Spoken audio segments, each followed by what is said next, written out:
बकवास डरपोक कौम जिसमें लड़ने की क्षमता नहीं और बड़ी बड़ी बातें करते हो, उसके बाद फलसफा और फिलॉसफी झाड़ते हो। 800 साल तुम्हारी ऐसी तैसी हुई है, एक के बाद एक आताताई ने आके तुम्हारी तबाही कर दी, तुम्हारे मंदिर तोड़ दिए, तुम्हारी नालंदा जलाई तो 3 महीने जलती रही, तुम्हारा मैं मुंह तोड़ दूं। हरामजादगी की कमी है इस देश में। और वो सब तो छोड़ो, सोने की चिड़िया सारा सोना उठा के सेंट्रल एशिया पहुंचा दिया। ये हथियार चाहिए। 30 साल से बोफर गन के बाद कोई तोप नहीं आई। मिग 21 जहाज 1960 की दशक के हैं, आसमान से टपक रहे हैं।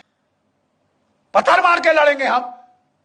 नहीं साहब, कोई धांधली नहीं होगी। जो भी डील करी उन्होंने, उसमें अब बड़े बड़े बिच्छू के डंक निकल के आ रहे हैं साहब ऐसे पीछे। आपने अगस्ता वेस्टलैंड, बाकी हथियार 30 साल ना आए कोई बात नहीं साहब। जो वीवीआईपी हेलीकॉप्टर है वो तो फट से आएगा। और दुनिया का जो महंगा से महंगा हेलीकॉप्टर है, जो अमेरिका के प्रेसिडेंट ने बोला साहब मेरे लिए बहुत महंगा है, वो हम लेंगे। 2 चीजों ने आपको बचाया, एक पाकिस्तान ने, एक सरदार पटेल ने। पाकिस्तान ने हमला कर दिया, उन्होंने नहीं इंतजार किया, उन्होंने शांति के नारे नहीं लगाए।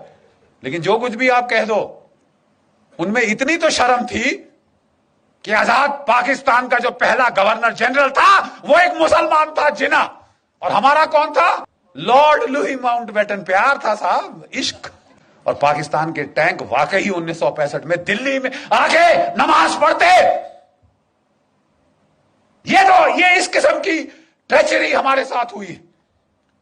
और एक भगवान का लाख शुक्र है पाकिस्तान का, जिसने हमको लड़ना सिखाया। मार लगाता रहा जब तक कि लड़ने को राजी नहीं हुए, अपनी जान बचाने के लिए ही।